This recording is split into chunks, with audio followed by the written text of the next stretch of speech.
Oke, baik. Malam hari ini sebenarnya tema yang beberapa minta saya membahas ini tentang kesendirian.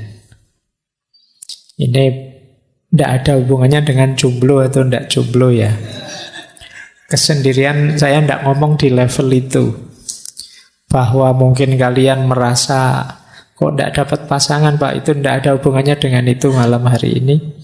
Kita agak dalam membahas kesendirian ini.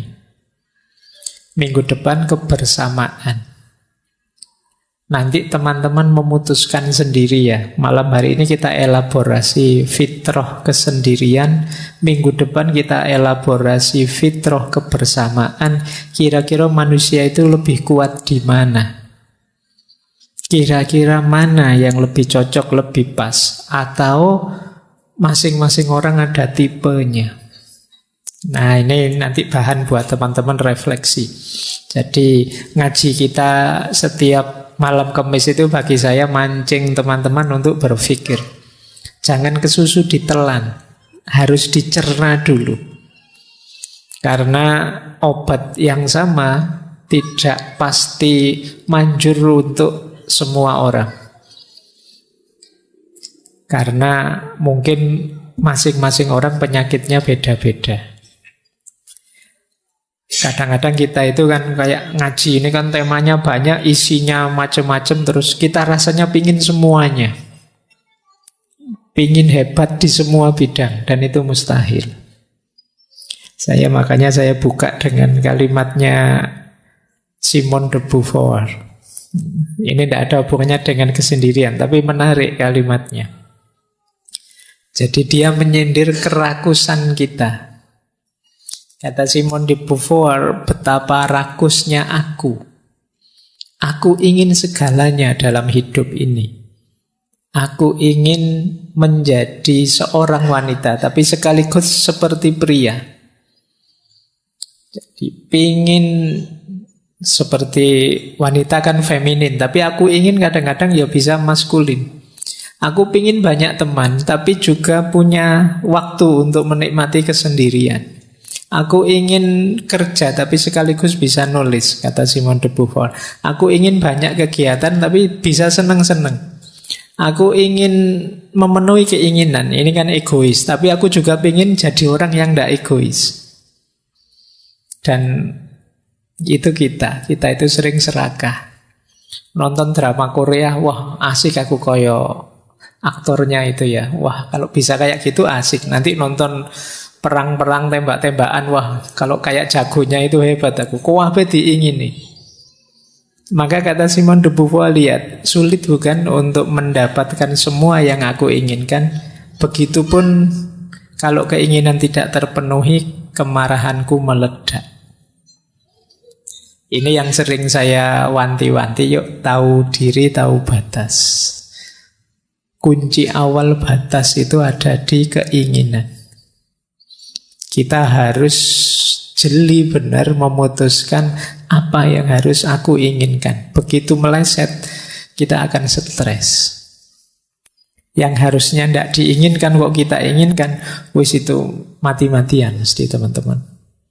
Jadi dan diingatkan oleh Simone de Beauvoir ini, beliau ini pasangannya Sartre, filosof eksistensialis, meskipun beliau lebih dikenal filsafatnya dalam hal feminisme.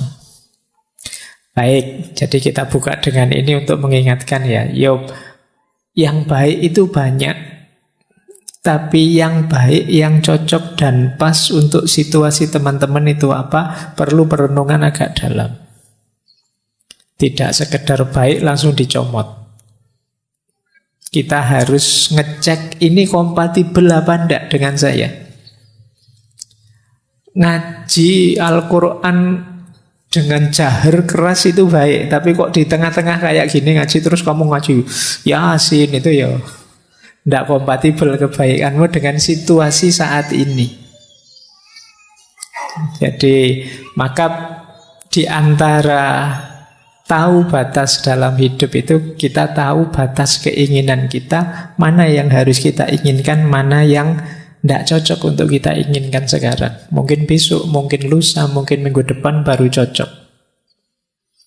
Jadi yang sulit dalam hidup ini bukan milih antara yang benar dan buruk. Kalau ini lebih mudah.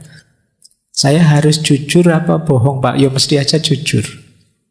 Tapi yang sulit itu antara yang baik dengan yang baik. Pak, saya harus jujur atau membesarkan hatinya? Beda kan? Membesarkan hati itu kan kadang-kadang agak bohong. Tapi kan biar membesarkan hati temannya. Itu kan dua hal yang baik. Kalau saya jujur, dia bisa putus asa. Tapi kalau saya tidak jujur, jangan-jangan saya berdosa. Nah, ini kan dua hal yang sama-sama baik. Kalau temanmu tanya misalnya, hari ini aku cakep enggak? Itu kan jawabnya dilematis. Kamu mau jawab jujur, nanti dia putus asa. Kalau saya bohong, tapi kok jangan-jangan dia malah tidak bagus buat dirinya, tidak paham kenyataan dirinya, itu kan sulit. Dua-duanya sama-sama baik. Jadi yang sulit justru di situ. Maka pinter-pinter kita membaca situasi. Makanya filsafat itu cinta kebijaksanaan. Tidak sekedar kebenaran atau kebaikan. Bijaksana itu bisa milih ini tadi. Mana situasi yang pas, mana yang cocok sesuai ruang dan waktunya. Ya kayak malam hari ini ada banyak adik-adik kecil rame. Tapi kan wajar kecil. Kalau kalian yang rame bisa dipukuli temenmu. Jadi ini proporsional pas gitu loh. Kamu tidak bisa marahi, kasihan kalau dia dimarahi. Yang kecil-kecil, tapi kalau yang besar-besar sudah layak untuk dimarahi. Nah ini pentingnya kita ngerti situasi, kompatibilitas keputusan kita dengan situasi. Baik, bismillah. Nah, sekarang kita belajar tentang kesendirian. Ini nanti juga teman-teman harus tahu takarannya. Kapan saya harus sendiri? Kapan saatnya saya berbaur? Bismillah ya, kita mulai. Saya awali dari makna-makna. Jadi ada dua istilah yang terkenal sekali kalau dalam bahasa Inggris, yaitu loneliness dan solitude. Ini dua-duanya artinya kesendirian, kesepian, tapi maknanya berlawanan. Jadi loneliness itu kesannya agak negatif, kalau solitude itu positif. Jadi sendiri yang positif dan sendiri yang negatif.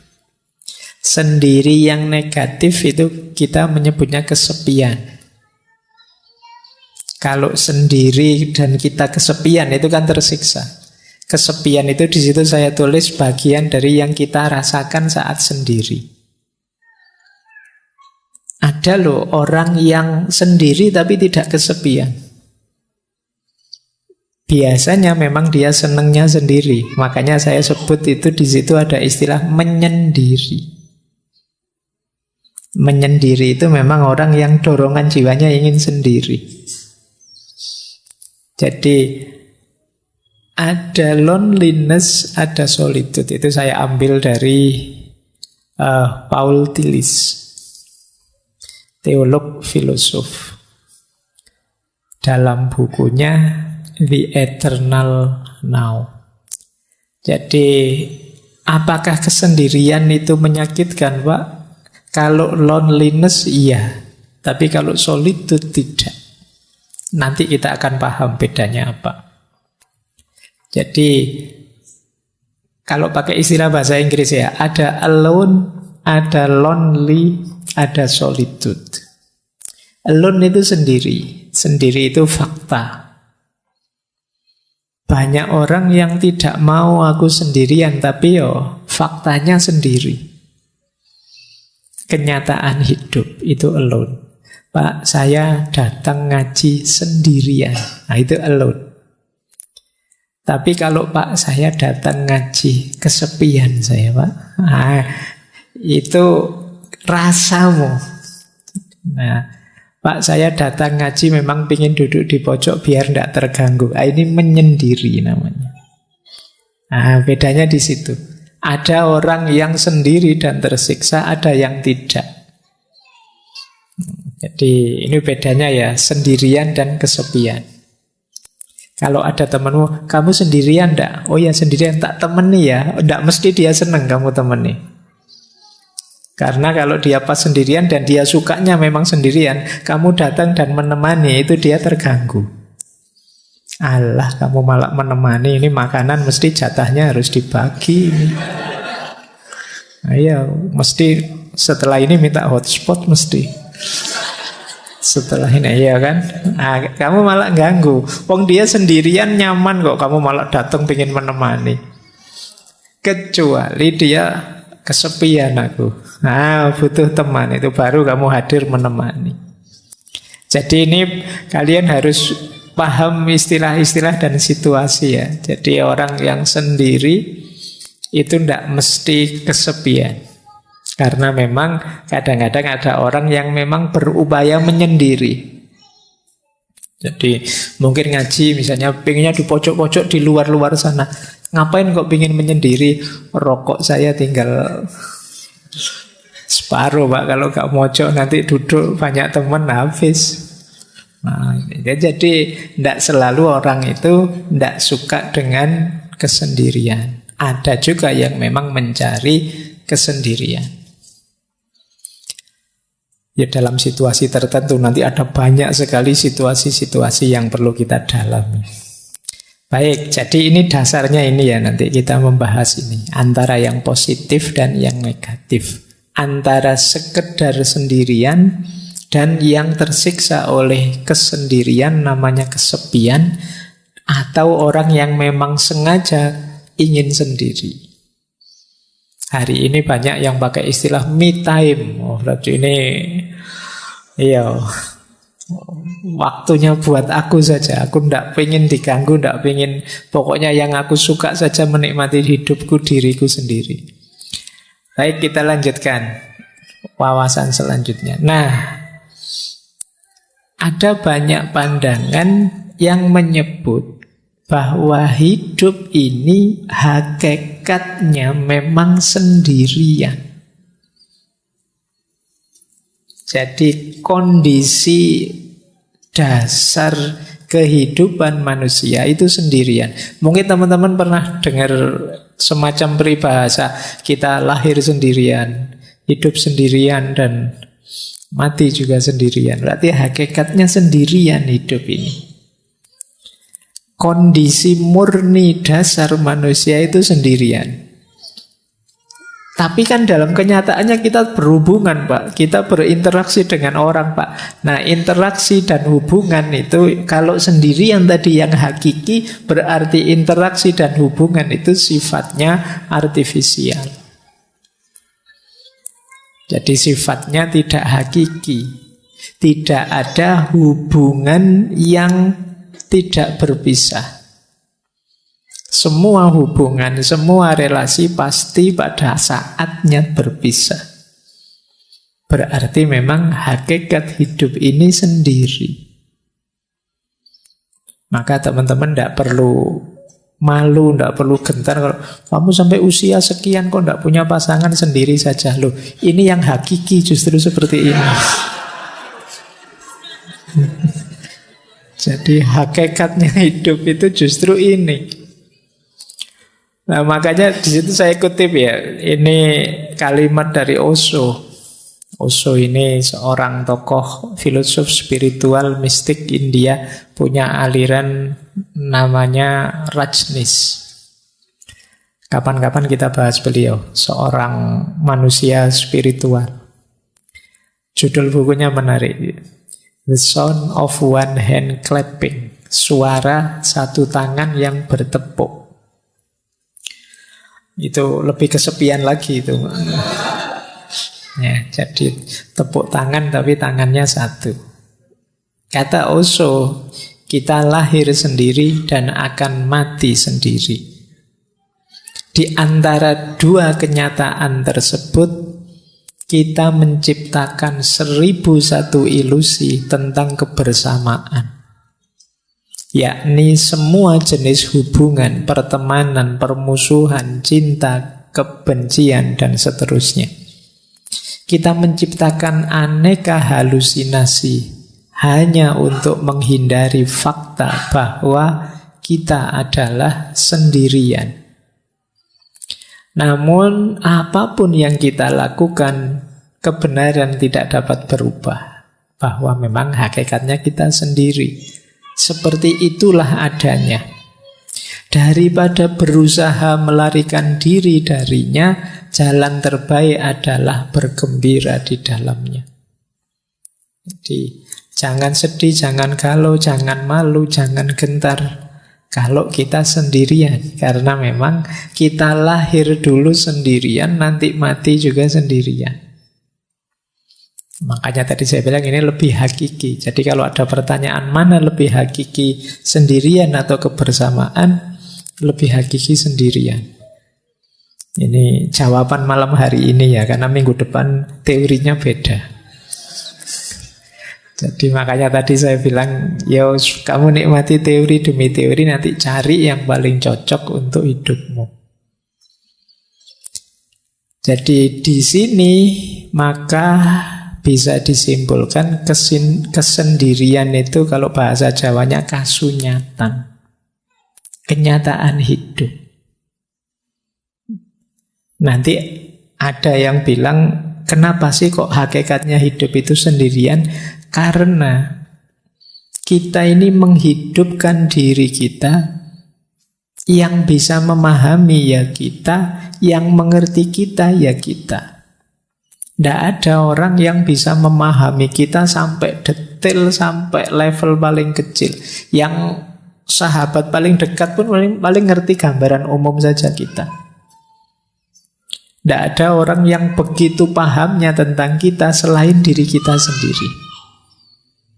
Kadang-kadang kita capek-capek menjelaskan, temenmu cengenges-cengenges. Aduh, dicueki aku misalnya. Dengan rasanya kayak tidak dipedulikan. Kita kadang mati-matian untuk dihargai orang, dihormati orang, tetap saja tidak dihargai, tidak dihormati. Sakit hati kita, rasanya kita disisihkan sendirian. Jadi kita hidup sendirian, kita lahir sendirian, dan nanti mati juga sendirian. Besok dihisab oleh Allah juga sendirian. Kalau bahasanya Al-Quran kan, wala taziru waziratun wizra ukhra. Tidak ada orang bisa menanggung dosanya atau bebannya orang lain. Yang kamu lakukan, kamu pertanggungjawabkan sendiri. Maka kesendirian adalah kasunyatan, kenyataan hidup yang tidak mungkin bisa kita bantah. Baik, kita lanjutkan ya. Ini alasnya ini nanti kenapa nanti kesendirian itu penting dan menarik.